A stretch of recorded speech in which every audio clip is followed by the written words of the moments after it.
Hello YouTubers, this is the noobifier and welcome to my no bullshit revised overview of understanding insurance, cross-chassis upgrades, melting, unmelting, and gifting. This video will explain current strategies which will allow you to plan your fleet by manipulation of the upgrade system. This is a lot of topic that's changed recently and I've stripped it compact for you. It may be necessary to watch some sections several times and I've added time indexes in the video description. I assure you, knowing these strategies will let you plan for your future. I've decided to push this video out now because the X1 concept is on sale. This gives you an opportunity to buy it as an LTI token. With the near future ship sales such as CitizenCon, military and anniversary just around the corner, now's the right time to start planning. Let's begin. In a game with ships and guns, it makes sense that insurance would be available to reduce the risk of real financial loss. All ship packages and standalone ships come with a minimum of 3-month insurance. Once that insurance grace period runs out, just like car insurance, you pay a small fee with in-game currency to protect a huge asset. Insurance is only for the future and it'll come into effect when the game goes to commercial launch. It's also common to see more expensive ships sold with 6 months insurance. Every year in November, the store hosts its anniversary sale. It's normal during this sale for limited ships to be sold with a bonus extended insurance. Last year was the 4th year, which came with 48 months. This year is the 5th year, and I would expect it to come with 72 months. Lifetime insurance, or LTI, is a very small perk that's offered to early backers for supporting the game. You get LTI by buying a ship on concept sale. This is the first time that a ship is announced to the community and available for purchase. Buying a ship on concept means that your free insurance grace period will never run out. You will never need to pay to keep that ship insured because of its LTI. It's a very small perk that could reduce your operating costs. Some see this as peace of mind. Citizens who have massive fleets may worry about the cumulative cost of maintaining such a large fleet. Time will tell if LTI matters. Let's talk about the basics of gifting, melting, unmelting, and store credit.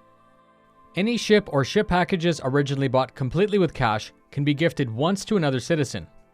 Lately this is being called Warbond, and it includes a slightly reduced price. Any ship or ship packages bought fully or partially with store credit cannot be gifted and it's account bound. Melting is what we call converting a ship asset to store credit.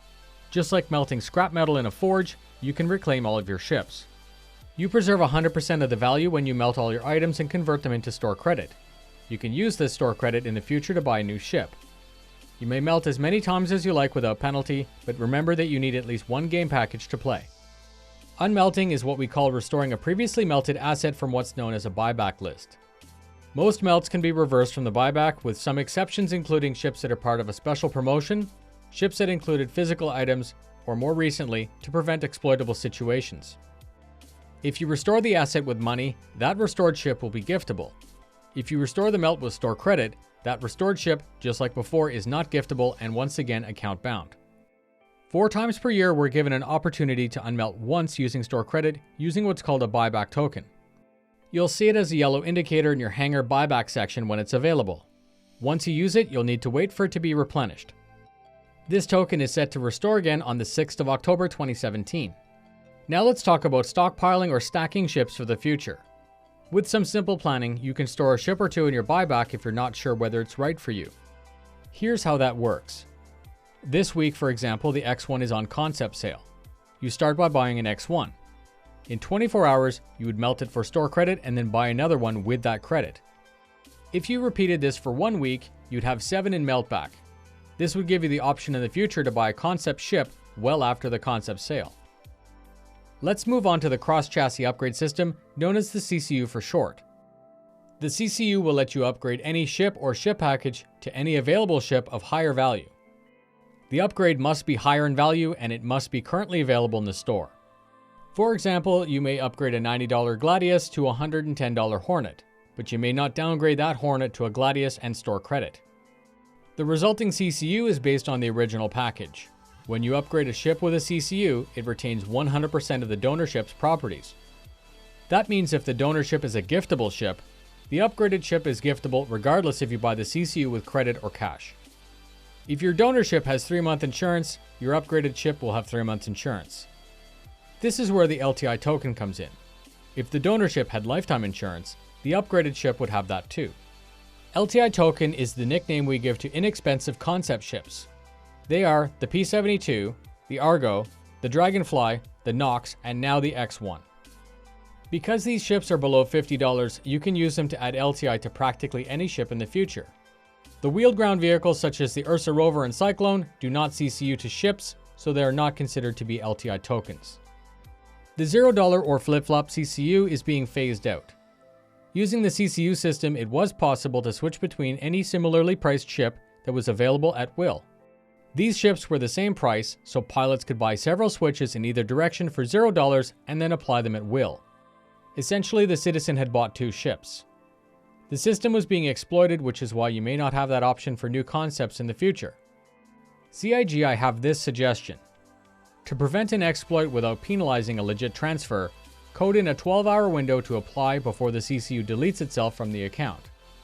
This would allow citizens to perform legitimate transfers without giving people a means to exploit the system. Next, we'll talk about the layaway CCU. This allows you to buy a ship even if you can't afford it when it's available. I want to use the recent 600i concept sale as an example. The ship was $400, and let's say you didn't get paid until after the sale was over. In this case, you could buy an upgrade from a ship that's always available to the limited ship that you want. A Connie Aquila to 600i CCU is $125. That's a far cry from $400.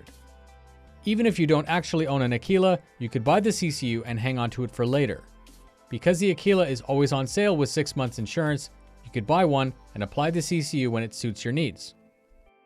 I'm going to show you a continuation to this scenario that shows you how you can stack methods to get more out of the store.